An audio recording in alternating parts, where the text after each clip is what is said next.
Hi everybody and welcome back or welcome to Wheelie Tropicals. It's Eddie again, coming to you with a absolute emergency video today.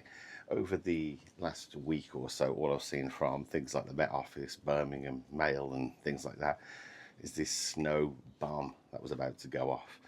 The fact that it was going to be a nightmare is what I saw it labelled as. So as you can imagine, I didn't take any notes of it whatsoever. But I thought, just in case you're not lucky enough like I am to have those panes of glass that we call windows in the house, I thought I need to come and report that. Because in the UK, if you're not from the UK, any amount of snow that we have to let everybody know that there's snow because nobody can see it. So that's what I'm doing today. It's my public duty to let you know that there's snow now. So in other countries, this you wouldn't even notice this. This is, it probably wouldn't even call it dusting. You'd probably have more fall off your roof than what we have had today. But I'm going to run over with it. I've got a little special guest as well that's about to get packed away for his to back up the loft. But I thought without further waffle, I'll have a bit of a laugh today. I'll show you how everything looks with a little bit of snow. But prepare yourself for what we call a snow bomb in the UK. So first and foremost, there's my glorious assistant, Frosty the Snowman. Come out, been born out of this snow bomb. Absolute beautiful little assistant there. Probably got more relevant things to talk about than I have, to be fair. So hopefully you can see the snow bomb that's gone off now in the garden, which is a couple of millimetres, to be fair, at an inch at absolute best. It looks glorious, I think, on the palm leaves and on the fatsia. Don't think, to be fair, if I scrape all of that snow off there you go, there's the equivalent of the bomb that's gone off. In the UK, it's absolutely ridiculous. I'll see if I can put some of the excerpts that I saw online that's been terrifying everybody, and I made no prep for it at all. It's been going off. I think one of them's posted 20 alerts in 20 days, and this is the first time that anything actual white's actually even turned up. So classes a light frost, I would say, from anywhere else. And I've done all my winter protection, so everything's absolutely fine anyway. But let's do a little bit of pan of the garden. I'll show you anything that's still looking good. First video of the year, so I'm still going to be quite rusty out. Like I said, I've had a little bit of a break off from everything, so without further waffle, let's get at it. So first and foremost is the euphorbia. It's still looking pretty decent now. These tend to get hit back a little bit more, and they always look like they're about to die. And then as soon as the sun hits them, they bounce fully back. I've been surprised by this plant so many times. But yeah, like I say, these ones I always get worried when it was in my first year. I thought, oh, there's another plant that I've lost. I'll come out a day later and it was full again. The Chemerops palm at the back, because that one was quite a stretched little specimen. The snow seems to have gotten to that a little bit more than it probably should have done. Like I say, when the new fronds, I think, emerge from that, I think they'll be a little bit more upright. I have got another one behind me that doesn't seem to have been bent out of shape quite as much as that one. I've got what I call the ugly sister of the Trachycarpus there in the middle there. I bought both of those from the same company. I think it's from the literally from the palm tree company. I've bought that one there that's in the middle, and then that thing of beauty there was bought at exactly the same height as that one. Considering digging it up, I know they do go in a mood, but I feel like it's had its mood now for about 3 years, and I wouldn't tolerate that off my kids, let alone a plant. So I might this year actually dig it up and see if there's any issues with that. The fatsia, again, a little bit bent over, but you would imagine that with the weight of the snow. But it doesn't look glorious. I love the little flower spikes that are on the top of them as well. They look like little snowballs. Absolutely beautiful plant. The other one that was a bit of a shock was the Formium at the front. It's like the yellow variety. I'll zoom in so you can see the colour on it. This one, for about 3 years, just looked like it was going to die. I was constantly pulling off dead fronds kind of on it. And it really shrunk back. It was looked terrible. I moved it over into this position here, and it's absolutely taken off. So those ones, I really feel like they really need to be in the right spot, because they don't cope with. Is there anything that doesn't seem to align with what they want? But it's weird, because I've seen them loads of places around here just growing in people's front gardens, and they look absolutely fantastic, like a lot bigger than that one as well. Down in here is a bit of a sad story, because it's the Xanthodecia, and it's just like putting out new growth, which was our December was so mild. Like I say, just started putting out new growth, and then just to be hit with this, thankfully, as you can see, there's no snow in that particular section, because it's got the canopy above it of the absolute monster of the Formium tenax. So those plants will do quite well, and within that as well is the colocasia pink china, which is almost bulletproof. That's completely lost all of its leaves now, but if you can see in there, a couple of stems poking out. I have thrown a load of compost in there just to try and elevate the temperature. I've got the acanthus mollis down there, which is still looking great. Such a fantastic plant. I know it's one of those plants where once you've had it once, you've always got it, because I've seen people have right nightmares trying to remove it. But I'm quite happy for that to pop up where it wants. I think it naturalises the garden a little bit as well. I could have just shown you the absolute gorgeous tetrapanax, one of the best ones that I've got in the garden. Equally as good as the one that I bought from down there, which was from B&M. So about a third of the price, and it's done absolutely sensational. Really, really good job on that one. Let me take you a little bit further in. So as I mentioned, that one there is the other Chemorops, and that was bought from a proper retailer, and as you can see from there, the fronds are significantly stiffer. They're not bent over in the absolute slightest. It's done extremely, extremely well since being planted. Couldn't be happier with that one. Underneath that is some of my efforts to get some winter interest, which is one of the Mahonias. Only just been planted this year, but absolutely beautiful. Don't know which one it is. I've got Sweet Winter. What else did I get?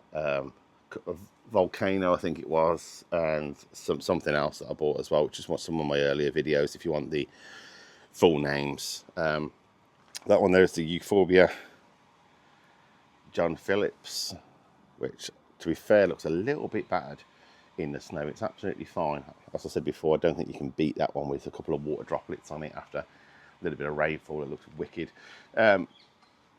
The sad part there is the tropical garden is the Muzabastu. I've covered that one. I've done an experiment, so I've done 3 that I've covered and 1 that I haven't, and the one that I haven't still looks like it's doing absolutely fantastic. I'm just trying to break a few myths that you need to do it, or whether you don't, in my particular location. Just wade myself through the snow. Got the cordyline there, but it does look beautiful. We did used to have 2, one either side, but the other one died about 5 years ago. Next up is the Pennisetum, which has died back now for winter. That will reshoot in spring. Down this, which is the far end of the border, I've got another one of the Sweet Winter. I think that one is the Mahonia down on the ground there. Here is the Fatsia, but this one is the Polycarp Green Fingers. It's got a really interesting leaf shape on that one. I've got the worst story from last year, which was that little brown stump you can see in the middle there. It was my Tetrapanax Rex. My favourite plant of the garden, certainly my wife's favourite plant in the garden as well. It did try and pop, and it sent it through the lawn and some other places like that, but a lawnmower to get rid of those, because they would have been look ridiculous where they tried to kind of plant themselves. And the main plant looks like it's dead, just as it was really starting to create a bit of a canopy. So I cut it right back as a trying to save it. I didn't realise it was like hollow on the inside with like what looked like coconut kind of material, inside, so there was nothing really hard. It did try and shoot from like almost like the bark part on the outside, but fingers crossed that comes back next year. Looking glorious as always. The bamboo, I don't think you can beat that. It's supposed to be, I think it's Fargesia Robusta Campbell or something like that. Keep that one in a massive tub, and then I've got a project where I'm going to make a garden planter and then put all the bamboo in that and just basically let them do their own thing. On the end is the other kind of Fatsia on there, and that is the Miscanthus giganteus, which really is a huge grass. The pond area is completely frozen back, and even in the middle, one of the plants did start shooting up some new growth. In fact, both of them, the flag iris at the back and then whatever this new one was at the front, that I ordered. Bad timing because it's completely frozen over now. Like I said, the bamboo's looking great. The tree fern just catching a little bit of that winter sun now. The fronds on that one have absolutely been ripped off, battered in the wind and stuff like that, and I did spend a considerable amount of money on that. I've wrapped that up, the top couple of feet on that one as per advice, and put something down in a ball of fleece down into the crown as well. But worry when you've got no experience with it. Just hoping this thing does what it's supposed to do and pulls through, because it's too expensive not to. Over in that section there, just catching a nice little bit of light there, just like a bit of a George video. Absolutely probably nothing like a George video. But as you can see there, the bamboo on the end, which is the taller variety, is absolutely sent over. Can't cope with a little bit. But within there, there's Burinda papyrifera, which is the blue bamboo. There's golden bamboo. And then I can't remember the name of that one. And then I'll take you in to have a little look at the Mahonia, because these ones are doing really well.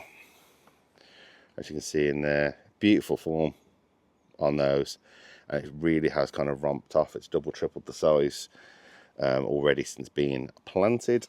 And in there is my Mussa sicumensis that's been winterized in this little wrap in there with some fleece on it as well. So looking over the garden,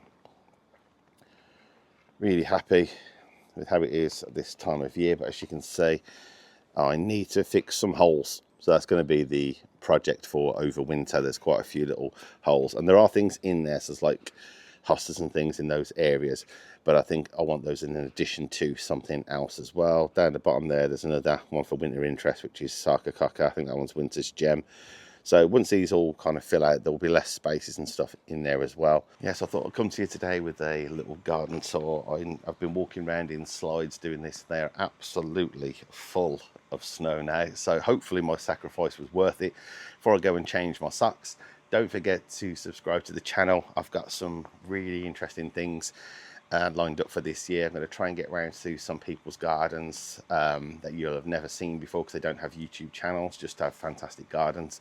You probably don't want the added stress like what we have of trying to think of videos every single week, and that takes longer than actually filming the video. It's the idea, it's the pressure that you put on yourself for this, so that before the violin comes out, those are the kind of things that I'm going to be doing. So I'm going to go around a lot of those videos. I think that'll be interesting because you've seen a lot of the other gardens and stuff like that as well. There's only so many times I can walk around my own garden and show you the same plants.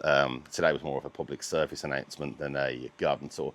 So going to go around those. I'm going to do some more, like I say, a couple more borders. I'm going to make some significant changes to the garden. I'm just trying to save up some coins for some garden centre tokens at the moment. And then I'm going to get some weird and wonderful plants for you. I'm growing at the moment in that greenhouse my seed grow along series. So if you want to save yourself loads of money, don't forget to watch those. Season 1 was already out. That's filmed with the results and stuff of those as we were going. And then season 2, I've just had some brand new things germinate. So watch those videos. I'm about to do a germination video probably over the next week or so. So I'm not going to spoil surprises what's popped already, which is really early. So that's fantastic. And then I'm going to start some things like chili seeds and stuff like that as well, if you want to kind of sow some stuff that you can eat as well, which I think is always fantastic. So don't forget to subscribe to the channel.